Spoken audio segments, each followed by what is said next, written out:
ലോകം ഉറ്റുനോക്കുന്ന Iran Israel യുദ്ധമുഖത്ത് നാടകീയമായ നീക്കങ്ങൾ. ഒരു വശത്ത് സമാധാന ചർച്ചകളെക്കുറിച്ചുള്ള അമേരിക്കൻ പ്രസിഡന്റ് ഡൊണാൾഡ് ട്രംപിന്റെ അവകാശവാദം, മറുവശത്ത് ടെൽ-അവീവിനെ നടത്തിയ മിസൈൽ ആക്രമണം. എന്താണ് യഥാർത്ഥത്തിൽ സംഭവിക്കുന്നത്? ട്രംപിന്റെ വാക്കുകൾ വെറും വ്യാജ വാർത്തയാണോ?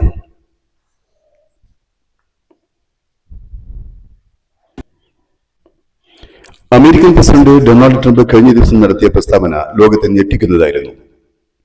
ഇറാനുമായി സമാധാന ചർച്ചകൾ പുരോഗമിക്കുകയാണെന്നും ഇറാൻ ഒരു വലിയ കരാറിന് തയ്യാറാണെന്നുമാണ് ട്രംപ് അവകാശപ്പെട്ടത്. ഇറാന്റെ ഊർജ്ജ നിലയങ്ങൾക്ക് നേരെയുള്ള ആക്രമണം 5 ദിവസത്തേക്ക് താൻ നിർത്തിവെച്ചതായും അദ്ദേഹം പറഞ്ഞു. എന്നാൽ ട്രംപിന്റെ ഈ വാദങ്ങളെ പൂർണ്ണമായും തള്ളിക്കളഞ്ഞുകൊണ്ട് ഇറാൻ രംഗത്തെത്തി. അമേരിക്കയുമായി യാതൊരുവിധ ചർച്ചകളും നടക്കുന്നില്ലെന്നും ട്രംപിന്റെ പ്രസ്താവനകൾ വെറും ഫേക്ക് ന്യൂസ് ആണെന്നുമാണ് ഇറാന്റെ നിലപാട്. ഇസ്രായേലിനും അമേരിക്കയ്ക്കും സൈനിക നീക്കങ്ങൾ നടത്താൻ സമയം കണ്ടെത്താനുള്ള ഒരു തന്ത്രം മാത്രമാണിതെന്നും ഇറാൻ ആരോപിക്കുന്നു.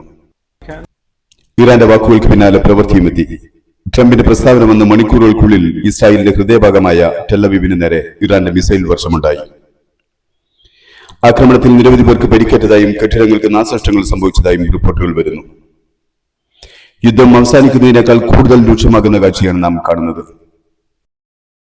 ഹോർമുസ് കടലിടുക്കിന്റെ നിയന്ത്രണം മുതൽ ഇറാന്റെ ആണവ പദ്ധതികൾ വരെ നീളുന്ന തർക്കങ്ങളിൽ ഒരു പരിഹാരം ഉടനുണ്ടാകുമോ?